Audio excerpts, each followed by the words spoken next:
not winning 90% of your new business because you have some sort of incredible value. I'm going to take a bit of a different angle. We got a budget this big. I'm going to give it to you because you have a really killer plan. You give a Red Bull to a turtle, what do you expect? I think that's a dead turtle. So let's move on to... E-Rig. Cheers. Cheers. Cheers.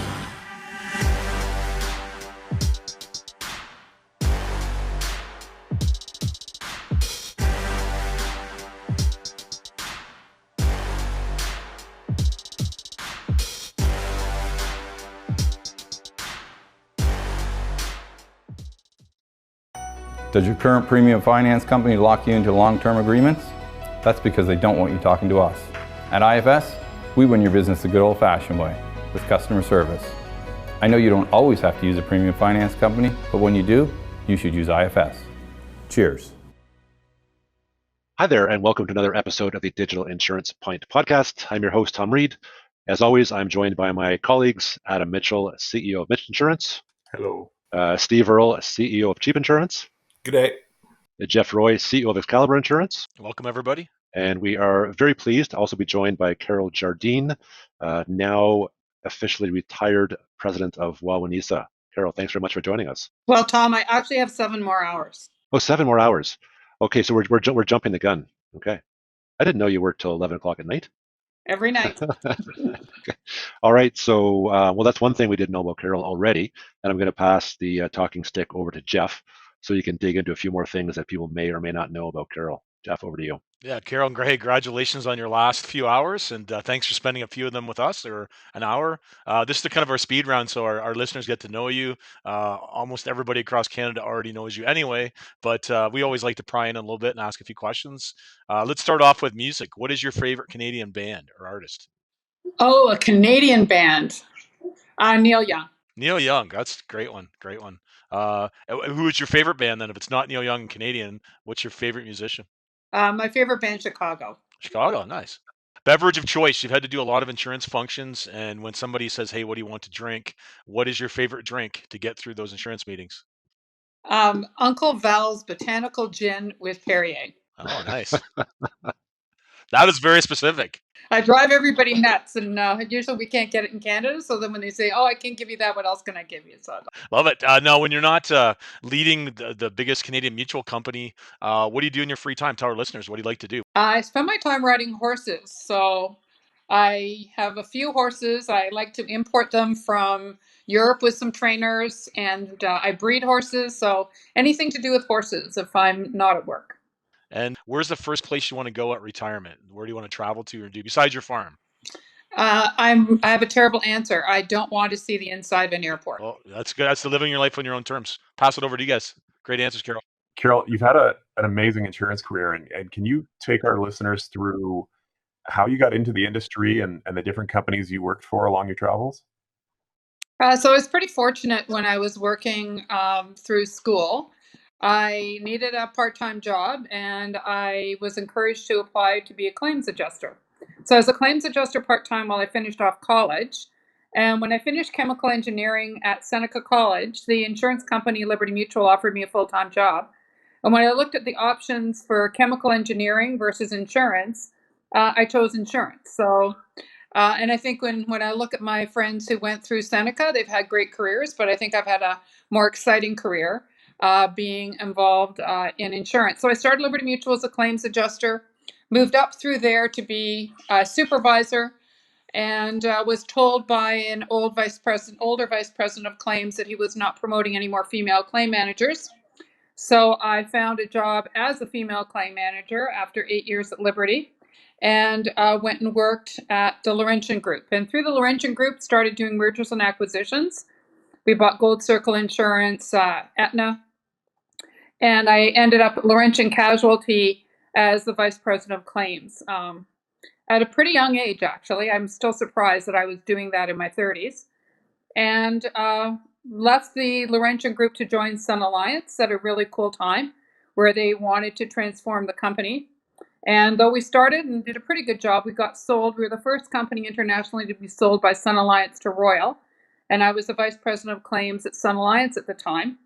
And Bob Gunn was the CEO of Royal and was great at convincing me not to go and join a startup called CIBC Insurance, but to come and join Royal, and that he was going to show me the world, I think were his words.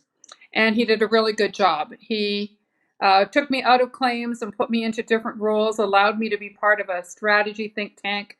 Some people you might know were part of that: Rowan Saunders, Sean DeSantis, Ed Sikorsky, myself. We're all part of that strategy think tank in the early 90s following the merger of Royal and Sun Alliance here in Canada. We created a new vision for the company. I got to go out and be a regional vice president. I was in facility, did all kinds of cool things, and ended up, after being the regional vice president for Ottawa, which was northwestern Ontario and eastern Ontario, and got to do some pickerel fishing with some great brokers in northwestern Ontario, some moose hunting with some guys out of Sudbury, and some duck hunting with some guys out of North Bay. I had a great career, but also grew the company, but learned the value of brokers and the value of brokers in the community in that job, and got promoted to be the head of claims for Royal. And during that time, got to travel the world as part of a knowledge sharing practice, and I think I saw all of the companies that Royal owned at that time around the world, and had a really great career. And with that, they promoted me to be the head of personal insurance for Canada. That took me out of claims again and put me back into an operating role. Ran the personal insurance group for a while. And then there was a time when there was going to be a changing of CEOs, and it wasn't going to be me. And I left and joined Allianz Canada and got it ready for sale to Intact. And from there, I always wanted to be a president. I put a goal down in my early 20s that I'd be a president of an insurance company. And there was one out in British Columbia called Canadian Northern Shield that was not in good financial shape. I think they shopped the job to everybody, and the girl took it. So I had a chance to be a president of an insurance company 20 years ago. And I took that opportunity and went and ran Canadian Northern Shield. Now, through this time, I had remarried. I had 3 children, 2 stepchildren. So nobody, and my husband was terminally ill with cancer. So instead of moving to BC, I commuted to British Columbia, turned around Canadian Northern Shield, sold it back to Royal Sun Alliance, which is always a bit ironic, but sold it to Royal Sun Alliance, and ended up at TD Insurance doing claims transformation, then consulting, and probably the best part of my career the last 7 years, working with Wawanesa, first as the strategy officer, and then for the last 5 years, president of the Canadian operation. So pretty cool career, lots of ups and downs and ins and outs, and not staying in one place for too long. But I think it worked out for me okay. What is your greatest memory from your career in insurance? I've got too many of them. Or give us your top 2 or 5, whatever you want. Well, I was sitting in Bob Gunn's office at Royal Sun Alliance after they bought the company, and somehow he found out I had a job offer from CIBC. And I was a single mom at the time, and I looked out the window, and if you remember at the old Royal and Sun Alliance building off Yonge and Wellington, there was a back alley. They always used to shoot movies. There was horses tied up to the meters outside Bob Gunn's office. And as I sat down, I looked out, and there were horses tied up. And I looked at Bob and I went, "You know I like horses, so if I stay, are those my signing bonuses?" And I think after then, Bob and I got along pretty well. But he was a great mentor and a great believer in women in insurance, and he allowed me to really spread my wings and try some new things. And he was the one who encouraged me to join the knowledge sharing practice and travel the world for Royal. So I think looking out the window and seeing those 2, I'll never forget them, 2 gray horses. I think being appointed the president for Canadian Northern Shield for the Cumas Group and being allowed to go out and really do my own thing as an insurance professional and try the things that I'd always been having to ask other people if it was the right thing to do, especially working for RSA, a lot of control coming out of the UK. So this was a chance for me to do my own thing. So being appointed there and selling it, but having the people all get on to, keep their jobs. And I think my last really great memory is the transformation that I led with Jeff Goy of Wawanesa, joining the company in 2016 and writing a strategic plan that when we finished that strategic plan in 2020, we sat down and we went through all the things that we wanted to accomplish.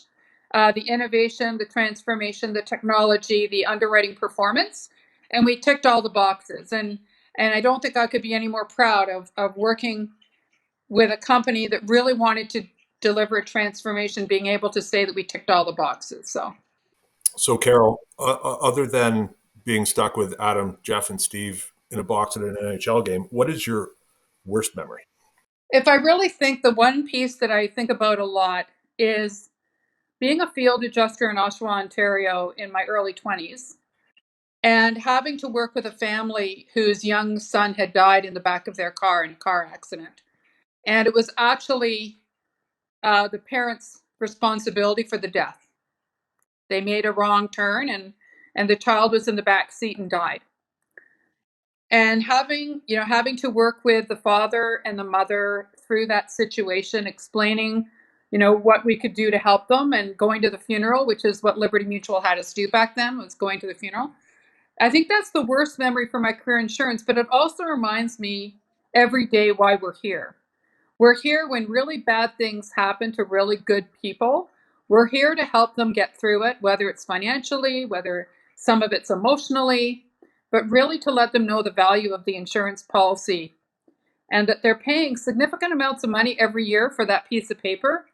And I'm sure they'd much rather buy, a really nice refrigerator or something else with the $1,500. But being able to show them the value of the insurance policy and being a real human being when they reach out to us and talk to us, which I think is why I value brokers, is I think you can be those human beings that people need when bad things happen to them. I'm going to get specific here for a second, and talk a bit about broker connectivity, which is a subject near and dear to all of our collective hearts on this conversation here. But Wawanesa, and I assume this is one of the outcomes of your transformation, but Wawanesa is clearly the carrier leading the way on connectivity between carriers and brokers. What would you say? So you guys have already said that to yourselves. What would you say to other carriers who are thinking about that, and essentially what needs to happen to accelerate the pace of both investment from the carrier side and the broker adoption side? Well, a couple of things. This is not an easy answer. I give the Wawanese executives in 2012 who really led the way in technology. They'd had a failed technology experience, and I'd gone down that road with them as the president of Canadian Northern Shield in 2004, 2006. We didn't have a good time with technology. But they picked themselves up, and in 2012 started a major policy admin system transformation, and we're one of the first companies to embrace the Guidewire methodology and solutions. And so I give them full marks, but why was it a mutual in Winnipeg that was prepared to spend that $300 million before others were in order to embrace the future? And I think it's that understanding that that you have to invest in today in order to get to tomorrow. And the concern that I often have with insurance companies is and brokers, you worry too much about expenses and you don't worry enough about what will happen 3 years from now if you don't spend the money today. So some people would call that short-sightedness. I don't think it's so much a short-sightedness as fear. If I spend the $10 million, will I get what I want? Technology is complicated. There's been so many failures. It's very, very risky. And so I think it's that fear that stops people from making the investment, or perhaps thinking that something better is going to come along tomorrow and they will have an old piece of technology that won't work. And you know what, that might have been true in the 80s, the 90s, even 10 years ago. But any of the technology that's available now is easily adaptable to whatever's going to come out tomorrow. So it's very open architecture. Cam Lupke loves to tell me it's open architecture, Carol. We can make it all work. And so I think I think brokers who have not invested in the technology have to understand, it's the technology solves problems, it creates new problems, but it solves the biggest problem we have, which is we need the data, and we need our people not to be spending time doing rote work that a computer can do. And we need to free up their brain to use the knowledge and the service and the empathy that they have to work with the customers every day. If you ask perhaps them, they might, and you ask me, I'd rather key something in than have a hard conversation with the customer. But it's the hard conversation with the customers, which is what really gives the value of a broker and gives the value of our insurance people that are talking to customers at the time of claim. So I say invest in the technology, get rid of the rote work, the work that computers can do for you, and give your people the time to spend with other people. Awesome. Amen. Rolling off of that, as sort of a call to challenge, what other major issues do you see the industry facing in the next 5 years? I'm a little bit worried about auto insurance. I'm worried about Alberta auto insurance and there's pressure. Alberta's the only province between BC and Saskatchewan that still has private insurance, and we've seen some of the media and studies that have been let out recently. So I'm a little bit worried about the future of auto insurance. We're seeing car manufacturers trying to add insurance in at the point of sale. And as we look at autonomous vehicles and the future of autonomous vehicles, when the driver is operating the car, they need to have insurance. But when the computer is operating the car, if the manufacturer is responsible, how are we going to divide up the insurance policy? We haven't quite figured that out yet. So right now, we still have owners' policies. But I think we're going to have to think long and hard about the future of automobile insurance and what does it look like 10 years down the road. I'm talking about 10 years down the road, not tomorrow, not the next day. But I think over the next decade, we have to think long and hard about what is the best way to serve Canadians for automobile insurance. And I don't think it's going to be an easy answer. With our social health care and our government needs, I don't know. To me, that's going to be a hard one. And the second thing we're going to have to deal with is climate change. And we've just seen it this week with droughts in California, and now there's rain. So the significant adaptation that needs to occur with people who now realize that climate change is real. So my question, because I'm up next, is that Wawanesa has evolved significantly over the last decade. Did you get it to where you wanted? I think you already answered this question, but perhaps I can flip it because you said you checked all the boxes. Was there anything left unfinished, I guess? I think, yeah, there was. I mean, we have a new strategic plan that got written after that one. It goes until 2024. And that new strategic plan allows us to push forward with our mutuality. And how do we give back more to members? How can we be proud about the amount of money that we return back to our members, our policyholders? So there's the true value of the insurance policy, which we could only do once we had turned the company around. The underwriting results were strong. We had the innovation, and we solved a bunch of problems. So when I listened to Jeff Goy today talk to some of the executives following the board meetings that we had last week, and he talks about the future of the company and what he wants to deliver in the balance of this strategic plan. I think there was lots left to do, and I think the team that's there is going to finish it off. And as I've always told them, I'll be very proud to be sitting on my tractor on the hill on a farm and watch what they're doing and know that they've finished what we started. Nice. We really want to be the best Canadian mutual we can be.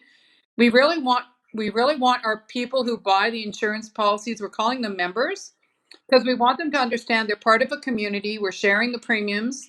And when they have something bad happen, we're going to do our best to give them all the money that they deserve as quickly as they can.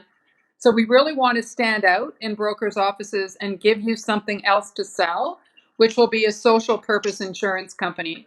So I'm happy that they're well on their way, but we didn't get there before I expired. Okay. Speaking of expiring, there is now one less female president in the insurance business in Canada. And we all know the demographics of the insurance business, right? It's much more heavily female dominated than the average Canadian part of the population. But when you get to the senior ranks, that kind of turns around. So I'm going to ask you, I think, a fairly loaded / obvious question. Are there enough female CEOs / presidents of insurance companies in Canada? And over the last, say, 10 years or so, do you see things getting better, same, or worse? So I'll say one thing. They've replaced me with 2 women. Okay, so they've divided my job up into 3. They gave the easy part to Graham. and Anna and Tracy have the hard parts. So there you go. When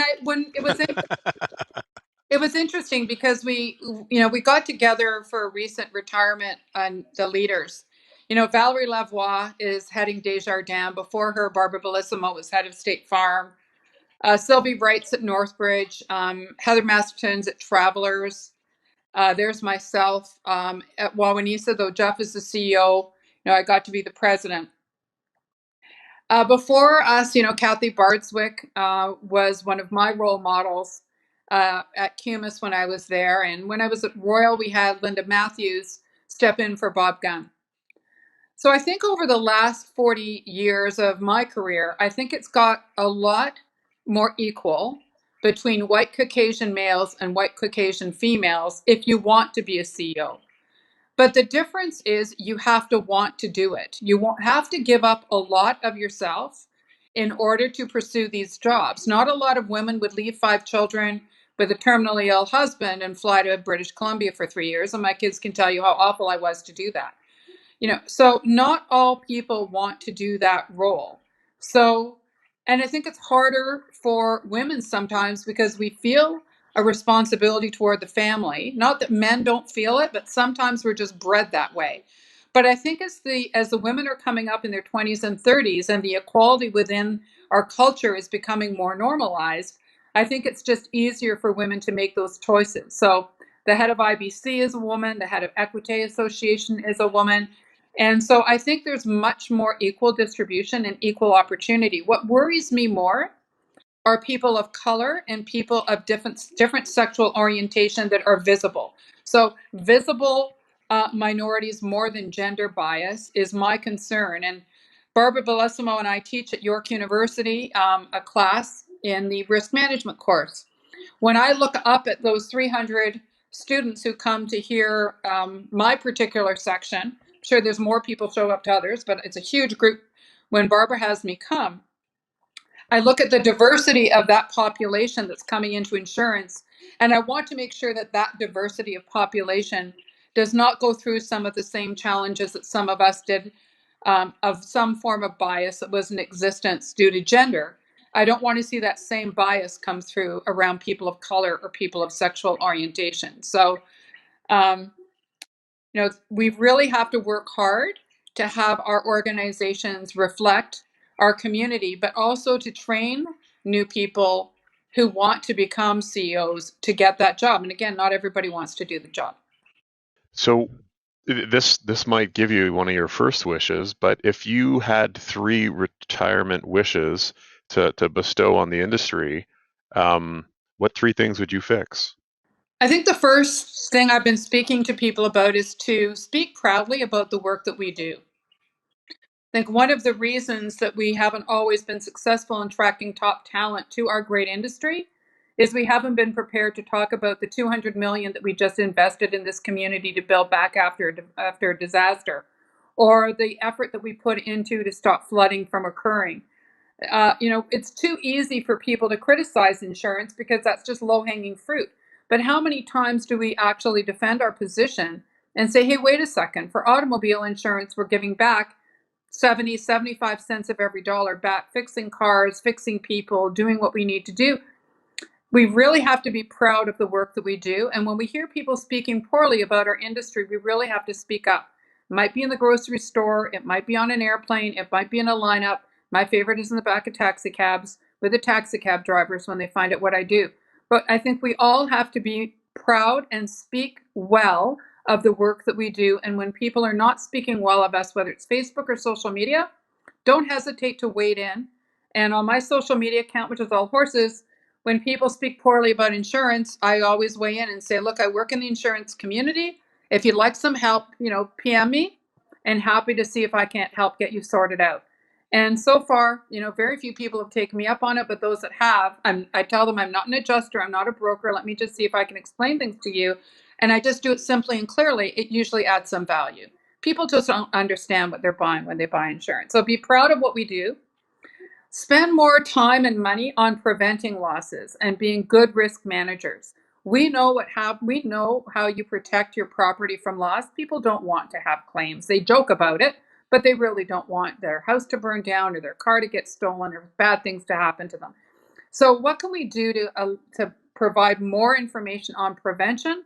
And if they can't prevent the loss, adapt to it. So understand if you're living on a floodplain zone, can you build a berm? If you're living in urban wildfire, how can you prevent your home from fire? If you're living in a high wind area, what can you put on your roof? So lots of work on prevention. And the last piece is to embrace diversity, diversity of thought, diversity of people, just diversity. We are not all the same. We don't all have the same ideas, but let's have two ears and listen to people of different minds. Those are my three things. Be proud of what we do, spend more money on prevention, and embrace diversity of thought. Wawanesa has moved to a broker-only distribution, which a lot of us brokers have respected that you've doubled down or tripled down on the broker distribution. Has it paid off for you? What's your feelings as you get ready to get on to the next version of part of your life? Do you think it's paid off, or how do you feel about that? Well, I hope it's paid off because I've been defending you for the last 5 years. And when anybody ever asks me, well, why aren't you doing a Sonnet or why aren't you doing a Bel Air? And I'm like, because we don't need to. We've got brokers and brokers are supporting us. So why do we have to? So I hope it's paid off. I know it's paid off in Quebec with the turnaround that we've sustained from an operating performance. Having the street smarts, having the feel of the street that brokers and the CSRs get, and feeding that into us is invaluable. Otherwise, we're doing it with a great big set of data and trying to outwit everybody else with numbers. I'd much rather know what the community is feeling, what the CSRs are feeling, and what's going on locally and what you can do to help us. So I think it's paid off. As we've moved forward and we've embraced brokers over the last 5 years, our underwriting performance has improved. If you look at the performance of direct writers, the amount of money that's spent on marketing and training and all of the work that they have to do, we've just asked all of you to do that for us. And I think if we understand that brokers are there to close the sale, service the customers, we'll do the service side, we'll do the data, we'll do the technology, we'll do all that back end, but really it's all out to you. So I wanted to thank you and Steve, Jeff and Steve, for spending time with those two members of our board. I invited them because they were not sure about direct to consumer versus broker. And I think you did a really good job of sharing with them your perception and your beliefs and why you think the brokers serve communities better and why Wawanesa is doing the right thing by supporting them. So thank you for your time as well that night. No problem. I'll do it again next hockey game. So, Carol, you mentioned that you're doing some teaching and you have these big classes with 300 people are looking at, different aspects of insurance, potentially risk management, I think you said it was. If they come up to you after class and ask you for advice as upcoming graduates in the business, what is it you're telling them? Well, first of all, I'm telling them what a great industry we have. Because a few years ago, when I was working for a major bank and trying to recruit on campus, everybody was lined up for the investment banking line, and nobody was lined up at the insurance recruitment line. So I do spend my time letting them know what a great industry we have, how recession-proof it is, and how willing it is to embrace all kinds of people, and there's all kinds of roles. And no day has been the same for me since I started insurance. So first of all, I tell them it's a great career. Then I tell them if they invest in themselves, it will pay off. So that there's Insurance Institute courses, there's all kinds of learning that you can do around risk management to become a really good insurance professional. And if you want to have a great career, then set yourself up with a goal. So recently, I was very proud to be honored with the Established Leader Award from the Insurance Institute of Canada. But what I think I was most proud of was the number of family members who joined me in the audience. So 2 daughter-in-laws and a son and my partner, all of whom are insurance professionals, all of whom very proudly, well, 3 of them followed me into insurance. And so quite proud that we've got that many people in our family. But what I tell each one of them is make a goal, decide what you want to achieve. And when I was a youngster, I wrote down on a piece of paper, I'm going to be the president of an insurance company and I'm going to make it. And if you set yourself up with a goal and you continue to invest in yourself, chances are you can hit that goal. If you don't write the goal, you're never going to have it. But if you write the goal down, worst thing that's going to happen is you might miss. You might be a vice president. Still a pretty good career in insurance to be a vice president. So I say set yourself up with a goal and invest in yourself and join a really good industry. That's what I tell them. So, Carol, I'm supposed to be asking you, how excited are you to be spending time on the farm with the horses? I think that's a pretty obvious one. So if you don't mind, I'm going to mix it up a little bit here. So, Carol, you've been going 90 miles an hour for the last, number of decades. With obviously with the resume that you've got is, super impressive, and it's obviously a tremendous amount of time. Obviously, you're going to spend some time to gather your breath and ride your horses, breed the horses, etc. Are you done? Are you out of the industry? Are you planning on doing something else within the industry?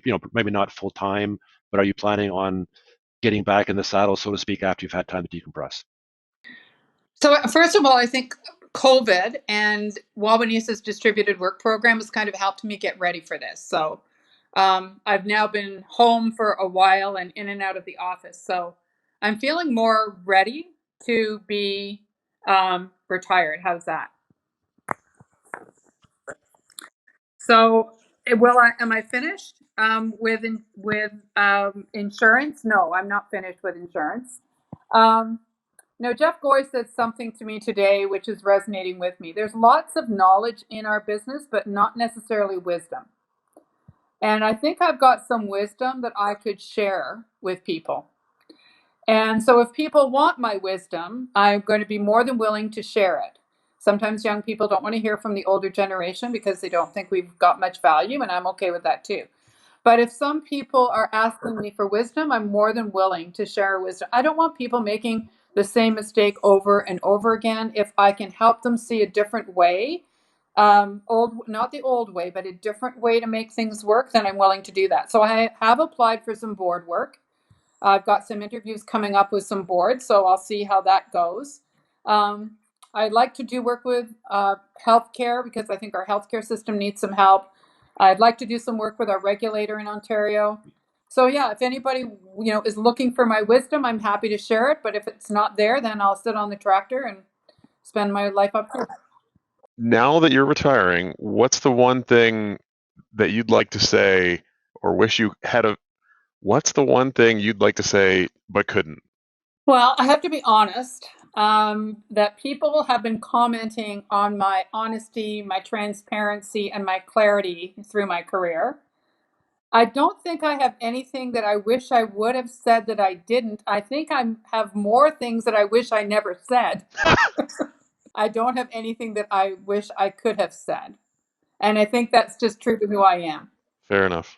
Give a quick shout out to our sponsor, IFS Premium Finance, who powers this show, and our relatively new charity sponsor, which is, speaking of giving back to the community, that's Jeff Roy / Excalibur's Read to Ride program, who are very soon coming out with actually their own book that they'll be giving out on behalf of the podcast out to a bunch of schools in Southwestern Ontario. So good on you, Jeff, for giving back to the community. Thanks, guys. Appreciate everything you've done too. You know what? I'll be honest. Thanks, guys, for starting these podcasts. People love them and they like to listen to them. I've worked with all four of you now for quite a while. And I have to say to all of you, thank you so much for your leadership. It's brokers like you that are making a difference and making companies be better. So thanks very much.